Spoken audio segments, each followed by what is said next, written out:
Today we will discuss simple present tense. Simple present tense.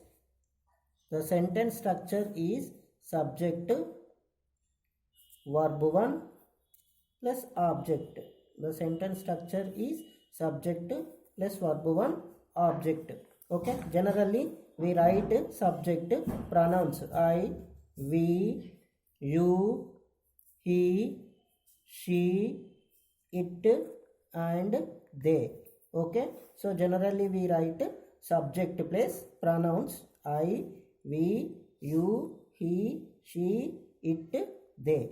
I, we first person, I, we first person, you second person, he, she, it third person singular,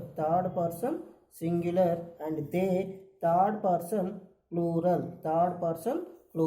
I, we first person, I first person singular, we first person plural, you second person singular and plural, he, she, it third person singular and they third person plural. Next, in simple present tense we write verb 1. So for example, I eat an apple, we listen news, you play cricket. Here third person singular. Okay, so when in simple present tense the subject is third person singular, the verb added with s, es or ies. For example, here he drinks coffee. Okay, so here in simple present tense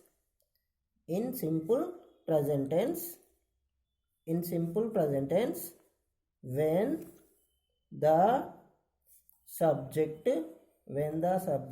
is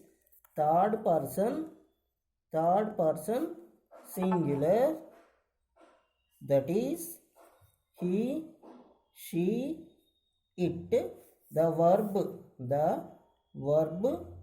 is added with s, es or ies. Okay, this is called subject verb agreement. What is subject verb agreement? In simple present tense, when the subject is third person singular, that is he, she, it, the verb is added with s, es, ies. This is called subject verb agreement. So here he drinks coffee, she prepares. Okay, prepare is verb.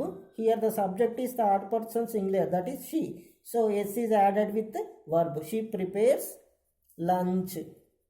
It runs very fast. Next, they third person plural. They wait for results. Okay, so this is the sentence structure of simple present tense. So generally we use some keywords in simple present tense. Daily, every day, always, never, regularly, generally. Okay, so these are the keywords generally we use in simple present tense. And in which situations we use simple present tense? To express habitual actions. For example, daily, I drink tea daily, I go to school every day, he always drinks coffee. Okay, so to express habitual actions. And universal truths. What are universal truths? The sun rises in the east, the water boils at 100 degree centigrade, the iron attracts, the magnet attracts an iron. Okay, these are the examples for universal truths. So to express habitual actions, universal truths, and common actions, and a future event, a future event which will be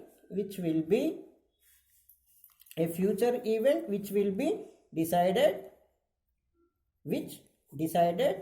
in advance. For example, the schools reopens on 16th 17th January. Okay, this is the future event. Okay, today 9th January, so 17th January is the future. So but we know the future event which has been happened in advance. So the school reopens on 17th January. So all this is about simple present tense. I hope you understand this topic well. Thank you.